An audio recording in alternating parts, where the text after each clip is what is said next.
Hi everyone. The webinar will begin in 5 minutes, exactly 11:05. So we'll wait for the rest to come in.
Good morning, afternoon, and evening, everyone. Welcome to Navigating the Future IoT Trust by DigiCert. I'm Navin, and I'm your MC for this webinar. I'm glad to welcome participants joining us from Auckland, Malaysia, Indonesia, Singapore, and Tennessee, spanning various time zones. Thank you for being a part with us today. I hope you're all doing well and ready for a fantastic day. A quick disclaimer. We are recording this webinar for business use, and it will be on our YouTube channel.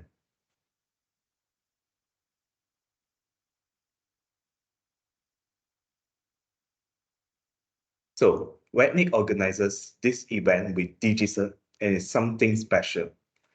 Thanks to WebNIC, established in 2000, a leading authority in technology services, a one-stop solution wholesaler furnishing the best solutions to meet business needs.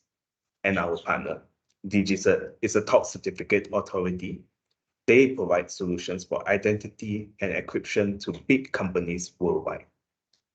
DigiCert is a leader known for its excellent service and strong security. Prepare for an exciting chance to score big in our upcoming lucky draw, where we are handpicking 2 lucky winners to be part of the draw. Just fill out our survey form to secure your spot after the event. We will contact the winners through email on how to redeem their prize. Share your thoughts and questions in the chat. If you have specific questions, save them for the Q&A session. Now that we cover all the necessary details, let's talk about IoT Trust certificates, a big topic today. As we start, I want you to think about the challenges and opportunities in IoT security and how DigiCert is a key player in building trust in the IoT world. Ladies and gentlemen, to give you a glimpse into the crucial role of trust in our daily lives and its connections with every device, we have a special treat, a short video created by DigiCert. Let's direct our attention to the screen and explore the significance of trust in our present and future interactions with devices that are an integral part of our lives.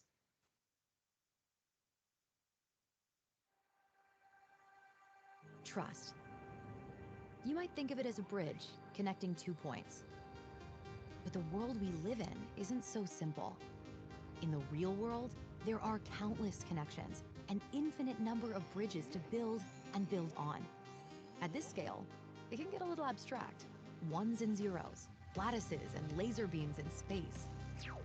In reality, trust is infinitely more personal because those connections are made in our homes, in hospitals and factories and schools and elections, intersecting art and information and language, supporting our infrastructure, transportation, economy. It's more complex than we can imagine, and the stakes are higher than we can afford. That's why we're here, to break down trust to its essential components and refine the pieces to create the outcome we want, to take the first steps into new territories, fortify old foundations, invent and innovate and inspire at a pace that scales with the world we live in, the real world. It's time to bring digital trust to life.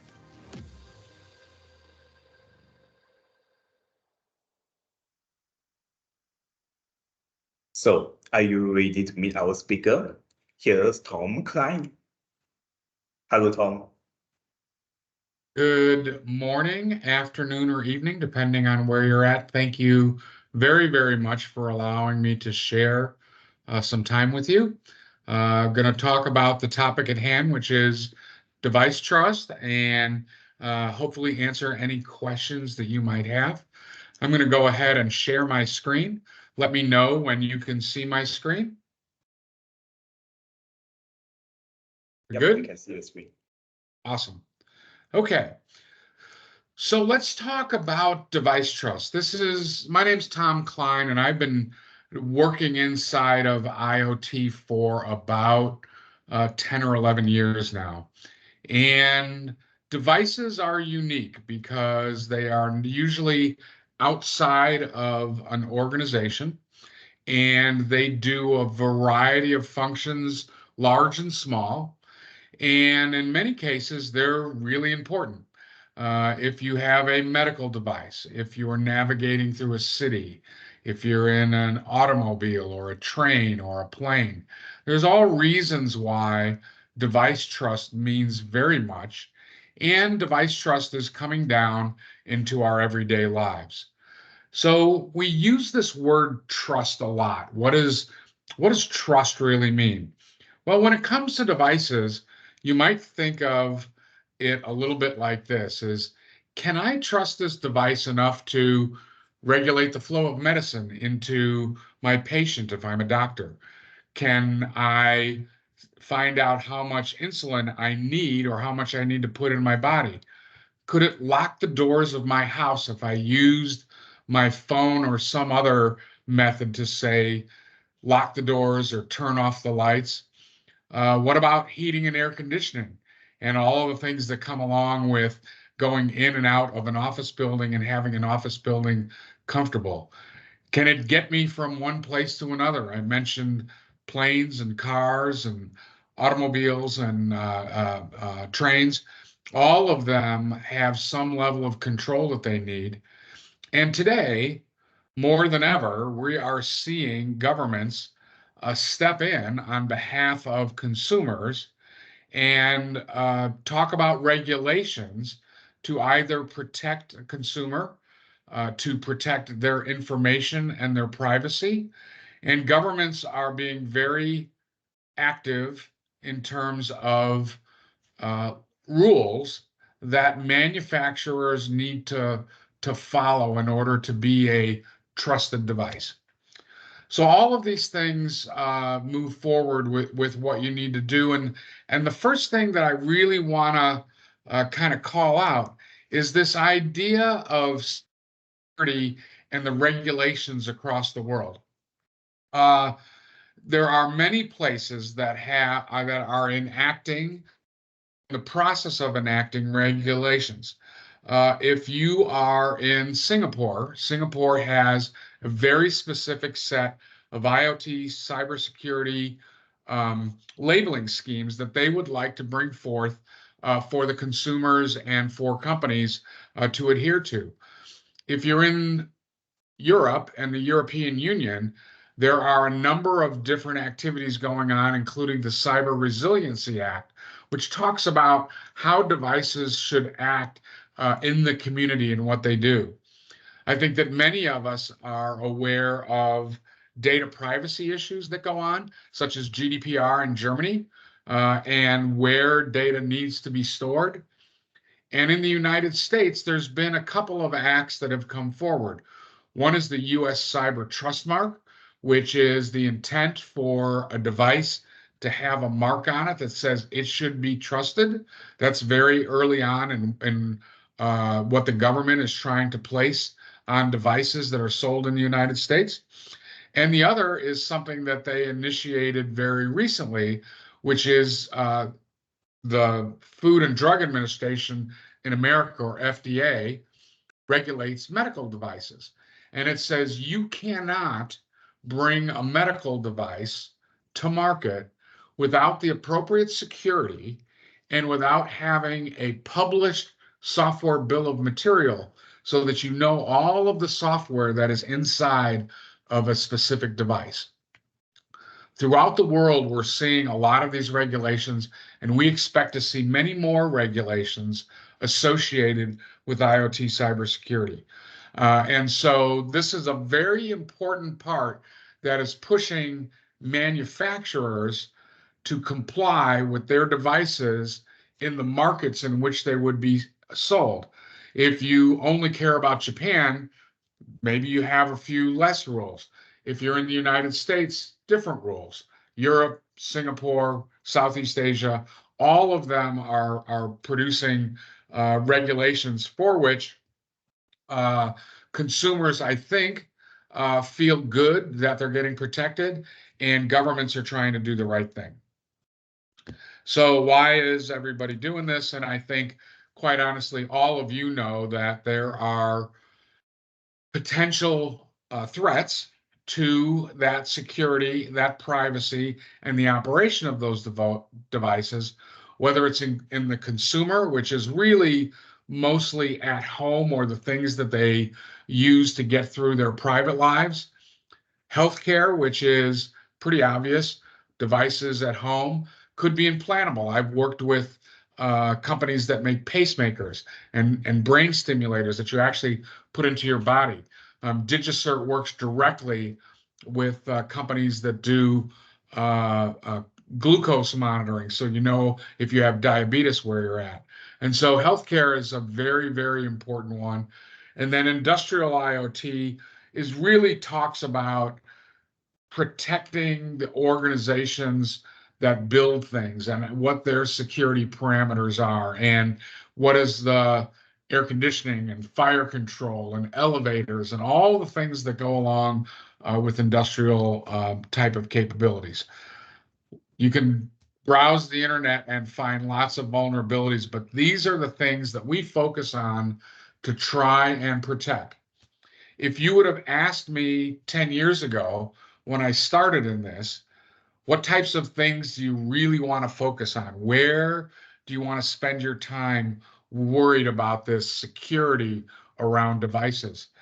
I would have said you really want to focus on things that would kill you or do you great harm. So if it was an automobile or a medical device or an elevator or a railroad switching system, all of those things were significant enough to want to protect yourself very closely in what was going on. But we've seen over the last 3 to 5 years that this move down into consumer, where devices are now inside of your home, your air conditioner, your refrigerator, the locks on your door, your garage door opener, your blinds, all of these things now are being connected to either central home hubs or maybe Amazon or Alexa, and we'll talk about that a little bit more, to where this device trust needs to be elevated. And so these are the things that we think about at DigiCert in terms of helping our customers, and we work in all of these areas. We do that through our platform, which is called DigiCert One.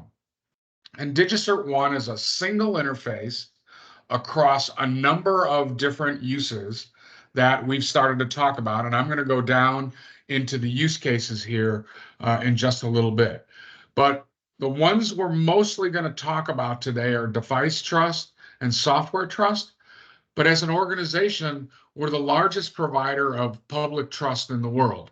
And so if you go to Amazon, if you go to Twitter, your connection and the trust you have in going to the right website is actually provided by us. We work with those companies to help do that, and many, many, many more companies to do that.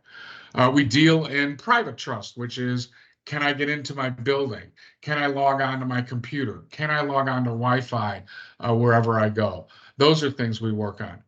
I'm going to talk more about device trust in a moment. I'm going to talk a little bit about software trust because almost every connected device has a software component to it to allow it to do what it does. We work in terms of content, which really means documents. So whether you're doing a document signing, if you purchase something or you do a legal agreement and you want to sign a document that says, this is me without putting pen on paper, we do that and then work in the infrastructure. If there's one thing that I could leave you about with DigiCert and what we do and we think makes us unique is we literally deal with about 28 billion validated interactions every day. The scope of what you do, I do, corporations do across the day are really have in the background what DigiCert does for a living. And so we're going to talk about that in device trust. You can see across the bottom that we work with many, many companies and many large companies, but we work with small and emerging companies as well. And it's something we like to do. So let's talk a little bit more about device trust, since that's the subject of the day. And really, when I do this, I think about device trust in about 3 different areas that all come together. The first for us, as I showed on the previous page, is IoT Trust Manager. And this is getting certificates where they need to go. So if you are building something in a factory or you have to provision a certificate out to a device in the field, this is where IoT Trust Manager comes in. And this is the provisioning ability to do 1,000 devices or 1 million devices and make sure that they have a digital certificate that is the anchor of the trust that we talk about that's available to go on to what they do. The second pillar is actually the microchip itself, the MCU or microcontrol unit. So when you go to a chip maker, it doesn't matter which one it is, and you say, I need this kind of chip. I need to be able to connect to Wi-Fi, and I need to be able to run at this speed, and I need this much memory on it. All of this, the chip makers in the world have the ability to provide you the microcontrol unit that you need to fit into that device to do its stated function.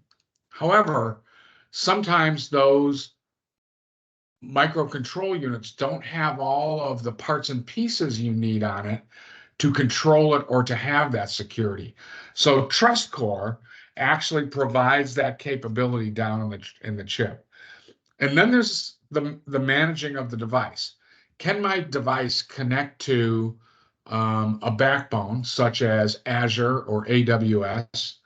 Can my device be updated over the air so that I know that I can get to my device and change or update something that's on it? And how do I manipulate that data to say, hey, I want to monitor that device to be able to see if malware or something else is going to that device and has been introduced to that device that I don't want to be there. Where's that monitoring capability to do those kind of things? And this is where these three pieces, oops, I clicked the button too soon, overlap each other. So to go into a little bit more depth on each of those, we go into TrustCore on the device to say, do you have a cryptographic library? Today, if you don't have one, you might go to Wolf SSL or OpenSSL or some other place to get that cryptographic material that allows you to use digital certificates and use them for the security of that device. We are currently, and we will release in the next 30 days, the first NIST-approved quantum capability on the device. It's called dilithium. And this is so that a device into the future can be quantum resistant, which if you're making a device that's going to be in market for 10 years, let's call it a railroad switch, and you need, maybe it's 20 years, and you need that switch to be able to move from a current cryptographic solution to one in the future that is resistant to quantum computing. Do you have the ability to interface that with that? And this is something that we're building into our product right now and will be released actually very shortly within the next quarter. We try to abstract layers of this technical stuff, these things, away from the chip to the developer. And so if you have to use different chips for different applications, we can put this layer in where the developers can always come to the same layer to make those chips do what they need to do. And that saves a lot of time in the efforts that developers need to make and how many versions that a company would have to support. We support TLS and DTLS in the appropriate versions that are in market today. We have a client that will allow you to communicate over the air at the chip level. We use communication backbones. We will be, it is already submitted that we will have, if you do government work, if you do military work, if there's certain things that you do that need FIPS 140-3 compliance at level 1, which is a software layer, we have the ability to do that, and we're just waiting for approval from NIST that that's ready to go. But it's all submitted, it's all finalized. It's just a matter of getting a stamp on the card to be able to say that. So we have all of this available at the chip level, and it all comes with C source code so that your developers, if you're building these, can go ahead and do that. Moving to IoT Trust Manager. This is the provisioning capability. So if you want to use private certificates, public certificates, EJBCA, if you want to use elliptical curve like ECC, smaller footprint signatures, IoT Trust Manager can do all of those capabilities and make them available so that when you say, I need 1 certificate, 1,000 or 1,000,000 certificates, those certificates can be provisioned, they can be delivered to the point of manufacture or over the air, and you've got the ability to get certificates where they need to go. We support Matter, and I'm going to talk a little bit more about Matter in detail. Number of different protocols over which to communicate, EST and ACME and SCEP. There's REST. We can do certificates in batch. One of the challenges that we see when organizations want to provision certificates at manufacture is that factories in many locations throughout the world do not have good connectivity or no connectivity. And so rather than having to put a instance of software inside a manufacturing location where you need to maintain it, we can actually deliver batches of files. And those batches of files are encrypted and secure. So when they get to the manufacturing line, highly secure, ready to go. And rather than having to support an extra instance of software, you're good and ready to go. We talked about quantum safe cryptography. We do have gateways. I talked about medical devices before, and quite often hospitals will not allow you to talk directly to a device. You don't want someone updating your a device when you're in the middle of surgery, right? So they use gateways to control access inside of hospitals. And many organizations, if you're building cars, you don't want to shut down the assembly line to do an update. And so you have to have these gateways so that you can manage the delivery of certificates inside of an organization. And they're all built on the same platform, single user interface. And then finally, device trust. Now I want to be able to do device registration. I want to be able to have a communication layer to get to those devices. I want to be able to issue software and updates. This is Device Trust Manager. This is where the control unit knows what it wants to do. I can provision a certificate. I need to have services that can talk to that device and allow the device to be part of my ecosystem, to be able to change certificates, to be able to onboard devices. You may be trying to get a device to an Azure backbone or an AWS backbone. How does that actually happen to get those to communicate to one another? And we have this layer of capability that allows you to do that. And we support a number of different operating systems, Windows, Linux, real-time operating systems, FreeRTOS, things like that. And again, all built into the platform. So this robust technology to allow these devices to work inside of all these environments is something that we have on multiple levels, and we provide to many customers today. So you've got the device. I can talk to the device, but really a device is nothing without its software and firmware. It's just a piece of silicone. It can only add, subtract, multiply, and divide at the end of the day. So you have to be able to provide software to that device. And so we match up this idea of provisioning certificates, managing the device, having that capability with software. Do we want to, or do you want to, be able to sign the firmware that goes on that device so no one can update that firmware or that software except for you? Do you want a software bill of material? Who do you want to do signings inside of your organization? How many would you like them to do?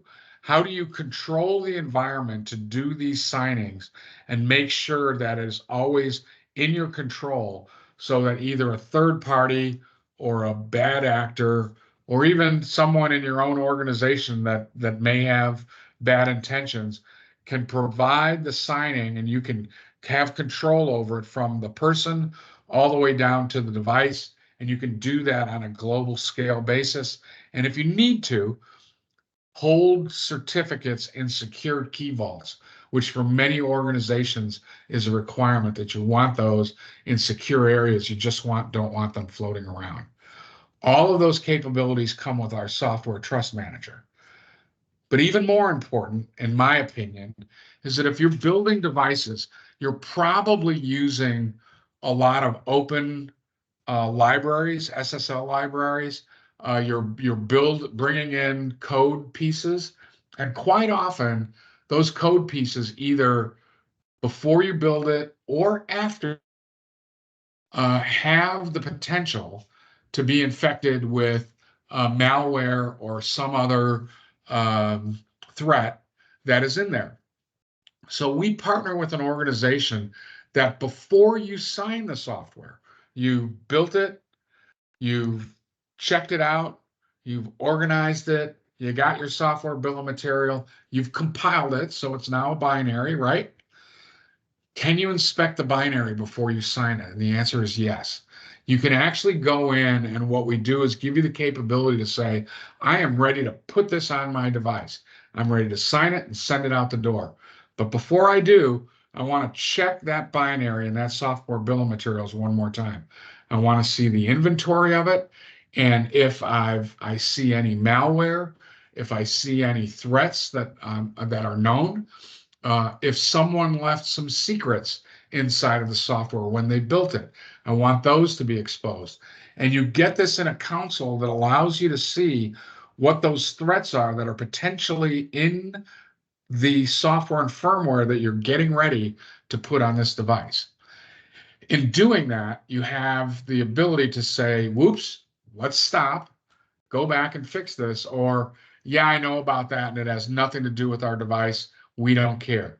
So you get the decision to check that beforehand, sign it, inventory it, look at a version, do version control from to version 1.6 to 1.7 when you do the next signing, or you do the next inspection, and be able to have that inside of your development routines. This is very powerful, and I think it's very important to consider this inside of everything that you're doing today in terms of how well do I not only trust the device that it's secure, but I trust the software and firmware running on the device, and no one can update either of those without having the digital trust layer that allows you to have a high degree of confidence that you're doing the right thing. Okay, so we'll move through a couple of things now. So that's device trust, that's software trust. Those are the two red boxes that I had in DigiCert 1. Again, one single platform that does everything. Why are you doing this? Well, from an identity standpoint, you're provisioning an identity. You might do it at the standpoint of where your silicon and your microcomputers are coming from, microcontrol units. So you might do this through an Arrow or someone that provisions it. You might do it as a chip maker, whether it's Infineon or Silicon Labs or NXP or any of those. Do I want to do something before that microcontrol unit even gets to me? Or, hey, I got the microcontrol unit. I'm going to do injection in my manufacturing process. I'll do it there. Or I've got devices that are already out in the field. Do I want to be able to provision over the internet, over Wi-Fi, over the air to those devices to be able to do that? So getting an identity to where it goes is number one on the hit parade. You want to be able to do that.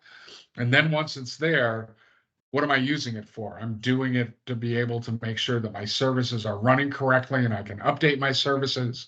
I have an authentic device. It's not a knockoff. It's one of mine. I can let it run. I can revoke it and stop it from running. I may have devices that want to talk to one another. We'll talk about use cases in a second where devices want to talk to one another, like Matter. And I want to be able to do software updates. I want to extend the longevity or improve the services or adjust the services on my device through firmware and software and be able to do those things. All of those come together through the platform, all backed up by your root of trust public or private, from us or from someone else. All of that capability is available to our customers. Okay, so couple of, just very quickly, there is a chance to be able to do this on premises. We don't have very many customers that do it on premises, but there are a few. It's usually because of either connectivity or security. Sometimes they have a manufacturing cage where they have an HSM and they need that capability on site, but that's more unusual every day. What we see a lot more of is this idea of moving encrypted files manufacturing location, and the customer is comfortable with that encrypted file inside of their closed environment to be able to get to the programming PC, to be able to get to the device. So we have options. It's not one or the other. We're pretty flexible in what we do, but again, most of what we see today is cloud-based from a standpoint of making the request and getting down the cryptographic material that you need to be able to insert that trust. So let's talk about a couple of use cases. These are for real ones that we do every day.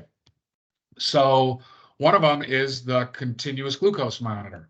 If you know someone that wears one of those monitors on the back of their arm quite often, and it goes to their phone that they wear or carry and says, here's where your glucose is, those transmitters and the ability to send information from one place to another is secured by us. A company by Dexcom does this out of the United States. There's many throughout the world. Capability is fundamentally the same. So our ability is to make sure that this information that's life critical gets to your device and can do what you need it to do. Even more important, I know I have a personal friend who has a daughter that's diabetic. And so the daughter has a patch. She has a phone. That phone is a controller. That phone also talks to the network. The network talks to her dad's phone, and her dad can see her glucose level at all times.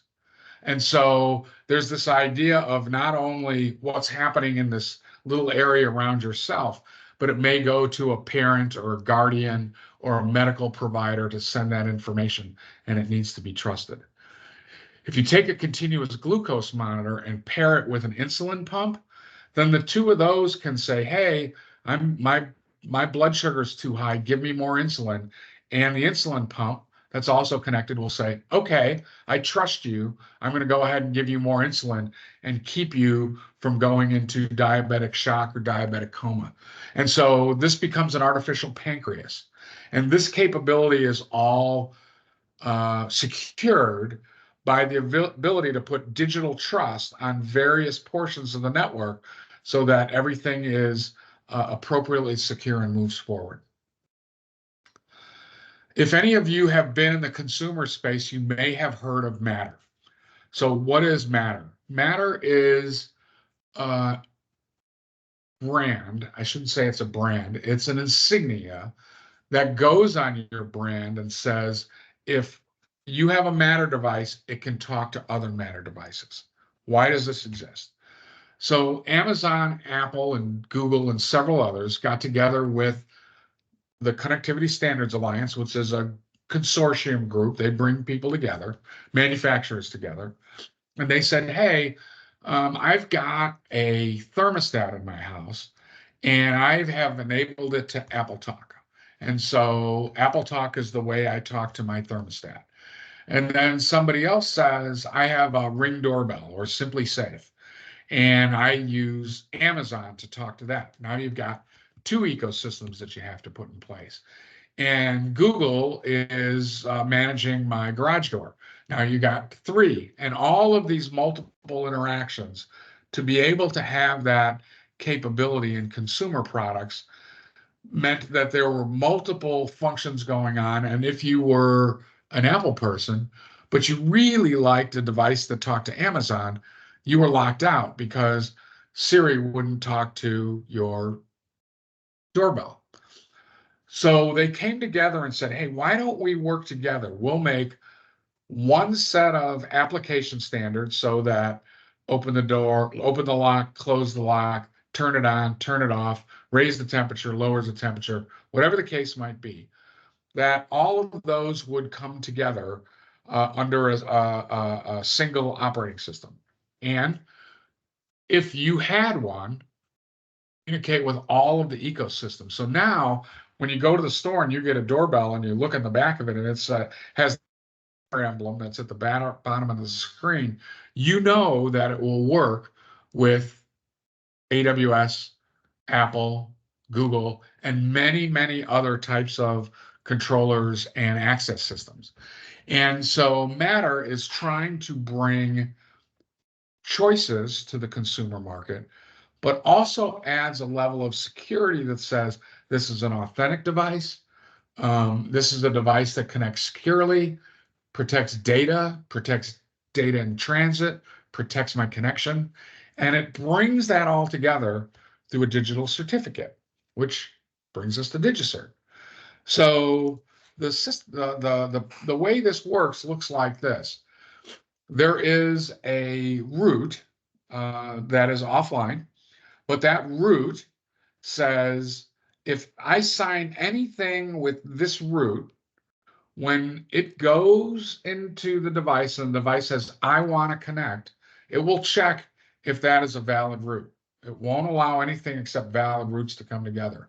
So you have to have a certificate that has a valid root to be able to connect the device when it tries to join your home network or tries to join with another device.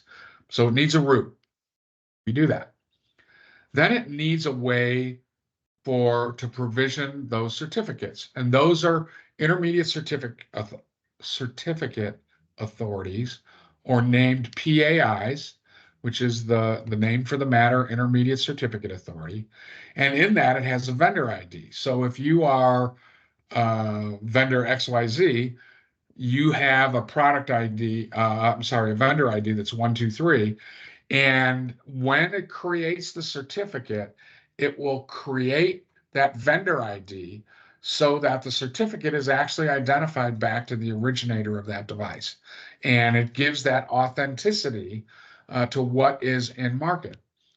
And then when you go to actually request the certificate itself, which is called a device attestation certificate, it adds in potentially a product ID.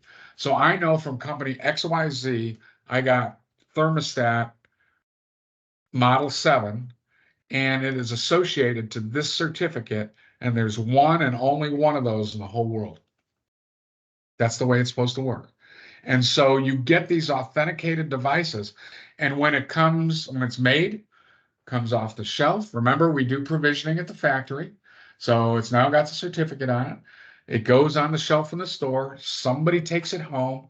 They follow the instructions. They light up the QR code that's on it, do a few more things from, and that device will join the network, and it will be recognized by anything else that's on the network. So if you have Alexa and Alexa's registered to the network and you just installed your doorbell will go, I'm here, Alexa, or I'm here, Siri, or I'm here, hey, Google. Doesn't matter.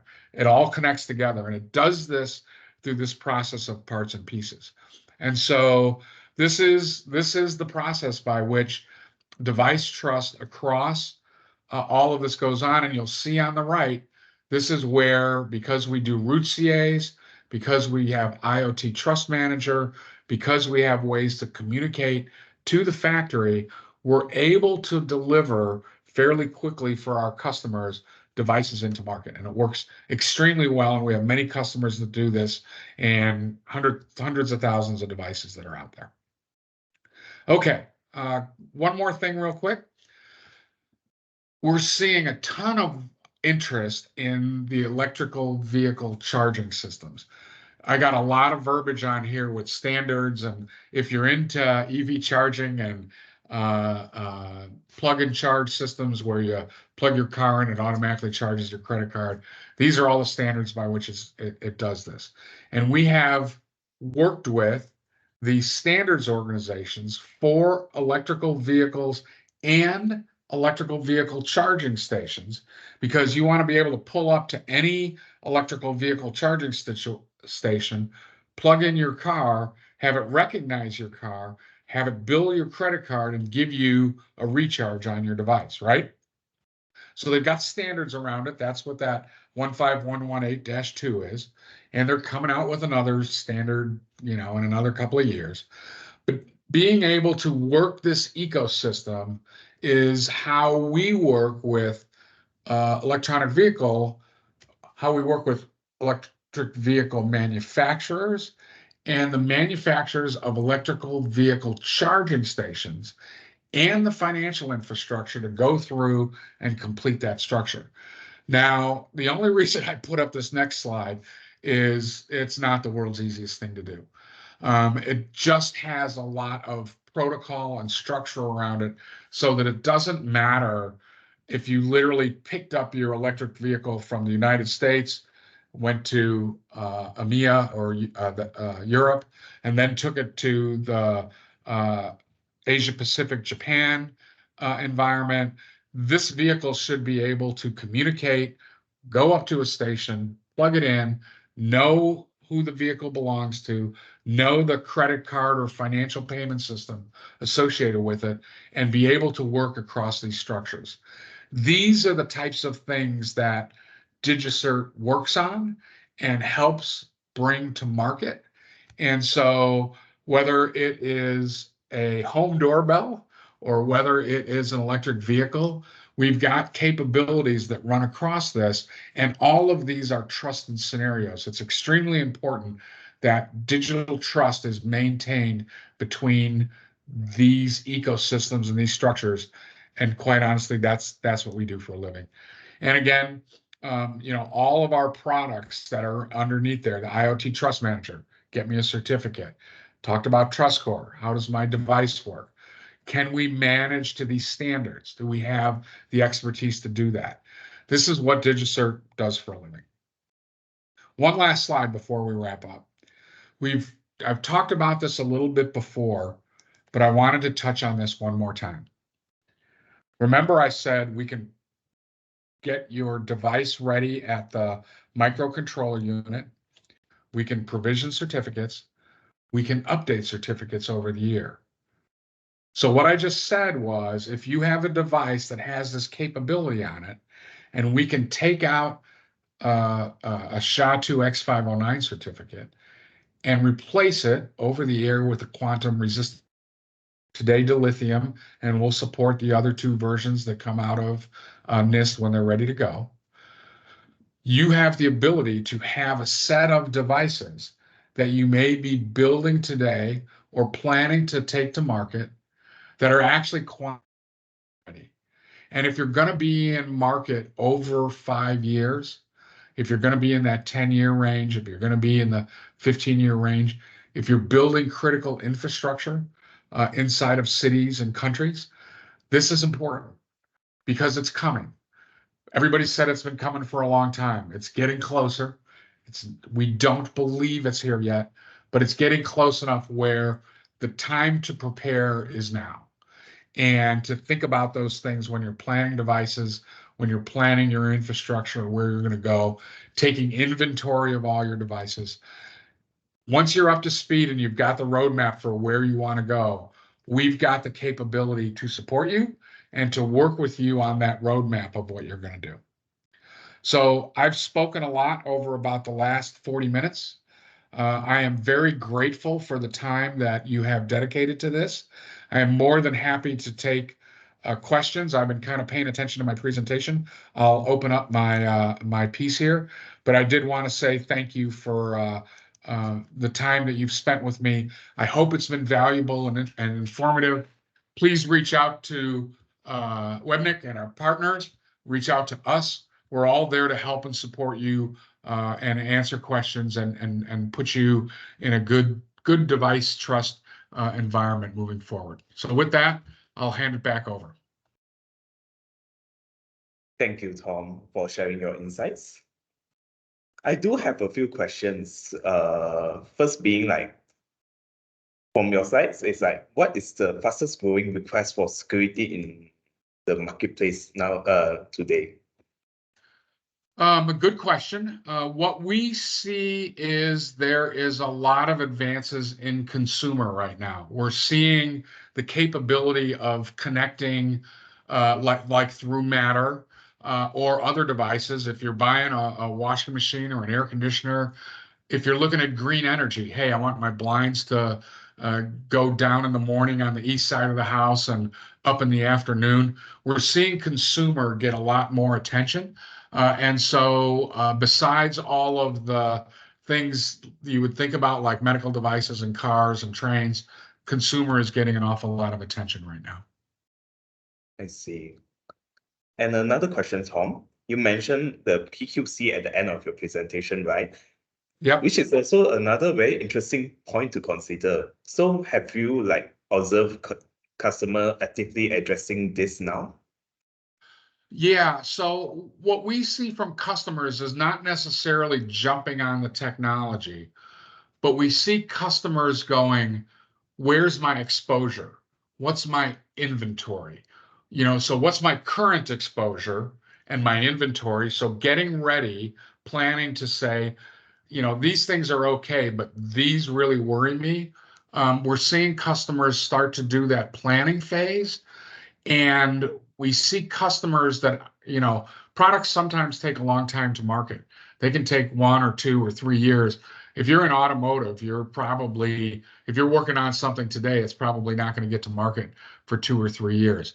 So in the planning phase of devices for the future, people are saying, what do I do if this is a critical device and I want to protect against quantum?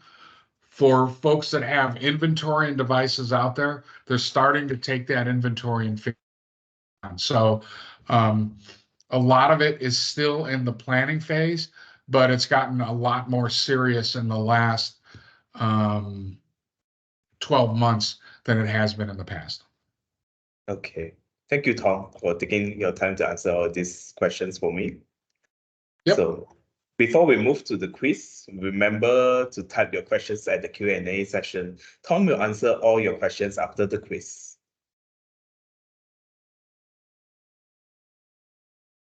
Now it's time for the quiz. So the quickest correct answer win exciting prizes. 3 questions, you have 15 seconds to answer each. We will contact the winners after the event. Friendly reminder, after the quiz, we'll have the Q&A session. Do type in your questions in the Q&A session instead of the chat section.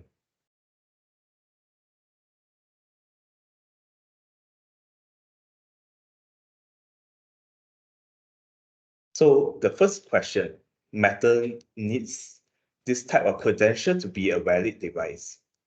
A, an intermediate certificate. B, a device estate station certificate. C, a home security certificate.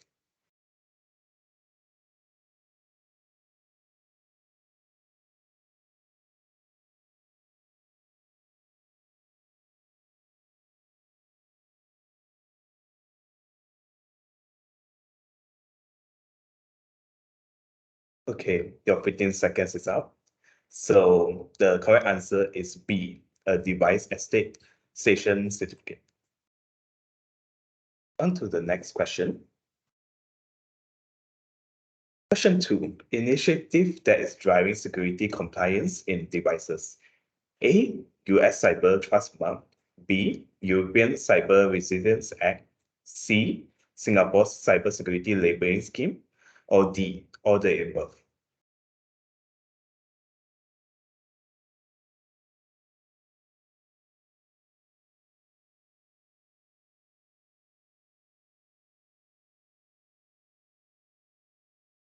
Okay, times is up. So the correct answer is D, all the above. On towards the last question. Question 3. Over-the-air updating, OTA, comes standard in certificate provisioning solutions. True or false?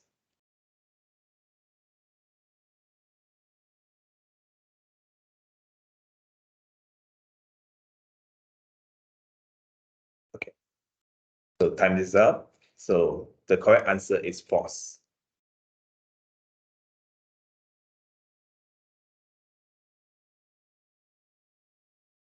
Okay. As we enter the Q&A session, I saw a few questions in the Q&A. Let me read it out for you, Tom. So the first question being, do trust manager able to manage certs issued by other CAs? So the answer to that is yes. It does not have to be a DigiCert certificate. You can use other certificate authorities if you wish. The second question, what kind of reports available on Trust Manager? Able to customize the reporting format? Yeah, again, a good question. So there are a number of different reports you're going to see. You can assign a device ID to a certificate identifier. And so you can look at by device, you can look by certificate, you can see by issuance date, you can see by expiration. There's a number of different reports and they can be exported. So we will provide a number of standard reports that are capable. And then if you wish to export the data into an Excel spreadsheet and do some other computations, you can do that. Okay, so for the third question, licensing model for Trust Manager. That's a good one. So there's different pieces to this, and I'll go pretty quickly since we're at the end. So to use Trust Manager, there's an annual software fee. It's not that large, but it covers the cost of software maintenance, creating an instance in the cloud, so on and so forth. Then there is a per device fee that is either a one-time fee. So if you said, hey, I'm in Matter and I just need a certificate that's going to go on the device, I'm not going to revoke it, I'm not going to update it, I'm not going to do anything with it. That's a one-time fee. And, you know, depending on volume, there's different costs. However, if you said, I want to be able to manage this certificate over its lifetime, I want to revoke this device, I want to be able to take an action against it, there is a per device fee, but that's on an annual basis because we are probably managing a certificate revocation list, an OCSP responder, or some ability to go out and interact with that device on a regular basis. So we see that more in things like automobiles. We see it less in things like consumer home products. So on to the next question.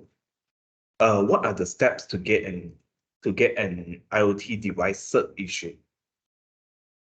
It's actually pretty simple. Once you've got IoT Trust Manager, you're going to create some form of a CSR, a certificate request that will go back to IoT Trust Manager, which talks to the Intermediate Certificate Authority, and it is going to produce what you asked for with whatever information you gave it. If you said, just give me a certificate, it will give you a certificate in the format that you choose, and it'll get it down to you. Or if you said, hey, here's 10 model numbers, give me 10 unique certificates back, it will give you those 10 unique certificate models back with the certificate number embedded in there so that you know that that certificate goes to that device. But it's all done through what you would consider standard PKI services. There's just that the interface of IoT Trust Manager makes it a lot. You can name them, you can do it by batch to make that easier as an administrator in that situation. Okay. Oh, we have 4 questions from Mohammed. I can't really see the name. I think Reinhardt was it. The first question being, can you briefly explain what will be the challenges of implementing PKI in the IoT ecosystem? So there's a couple. What we find is that application developers and people that build products are not PKI people. PKI has a very unique set of skills. And in that, we find that if your job is to make, I keep doorbells, you keep all the infrastructure to make doorbells and to manufacture doorbells. And now you want to keep a PKI, a secure PKI running on the side. That's a pain in the butt.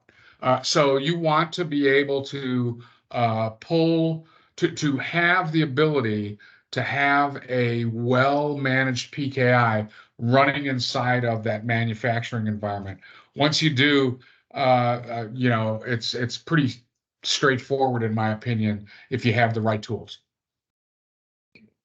So on to his second question.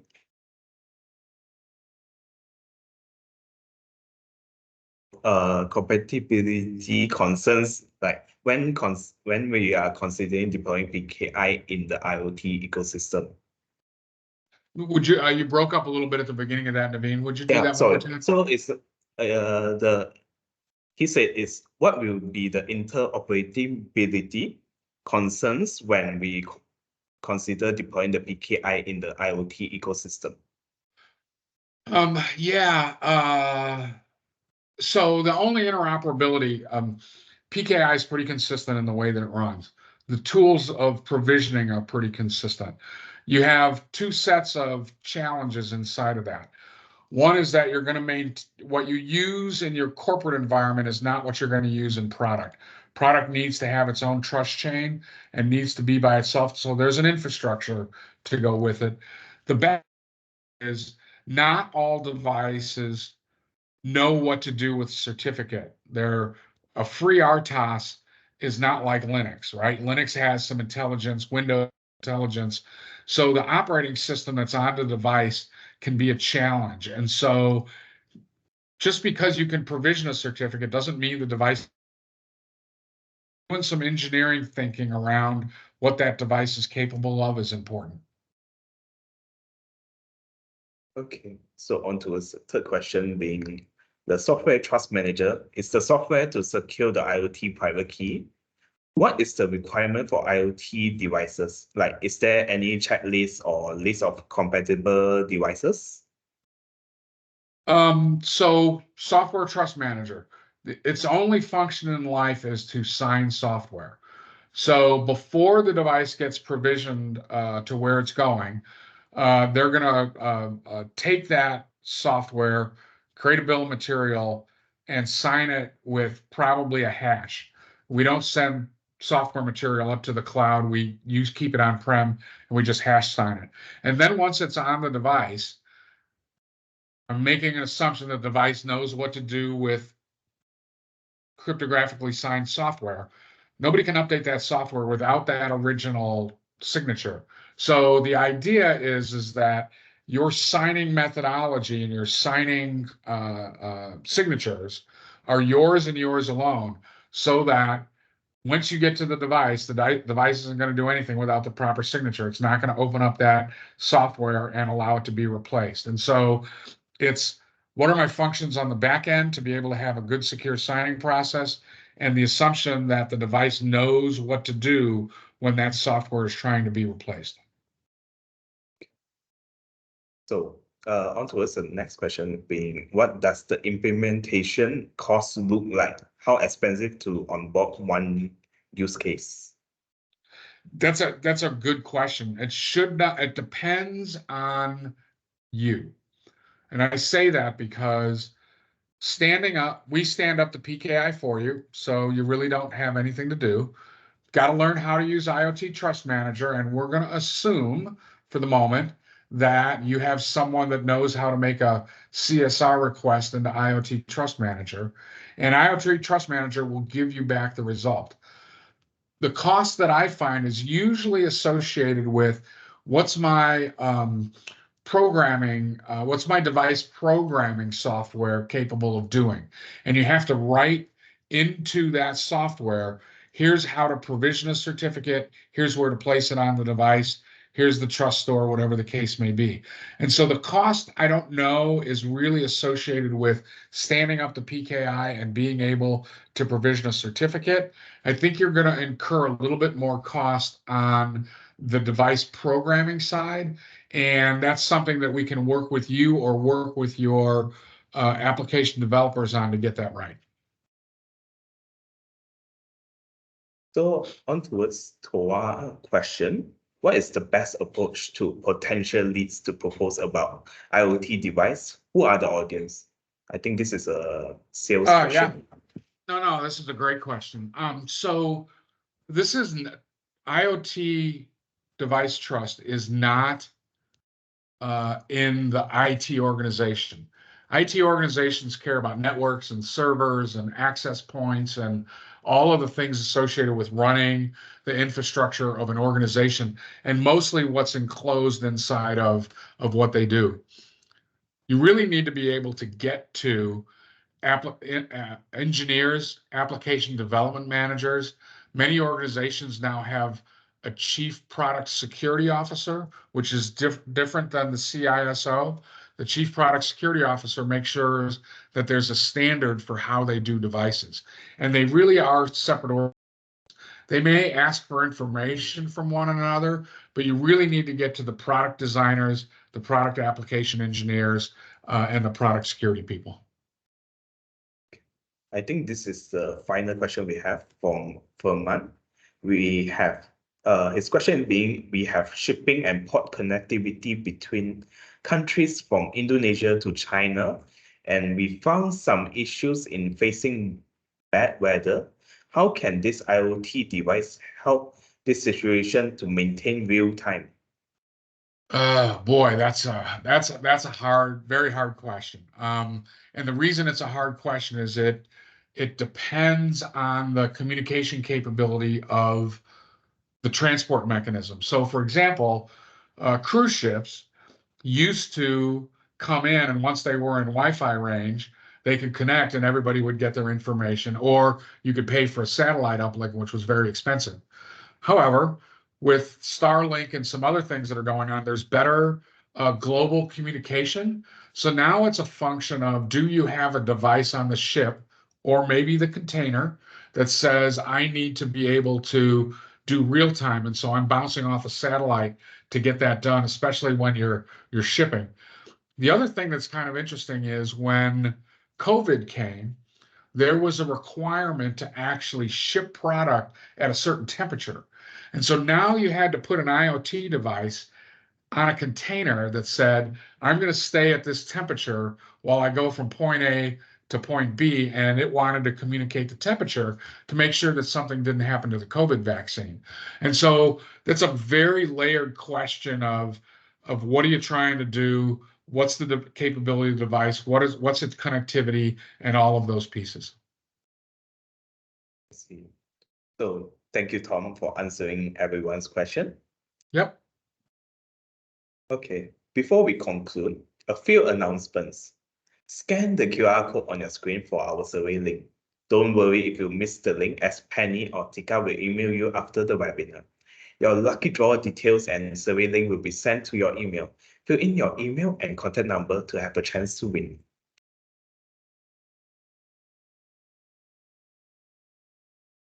For any further questions, do contact Penny or Tika. Thank you again, Tom, for sharing your valuable insights on IoT Trust. Thank you, WebNIC, for hosting this event to share this insightful topic with all of us. Thanks, everyone. It's been a pleasure hosting this webinar with you. Until next time, stay connected and stay healthy. Thank you, everyone.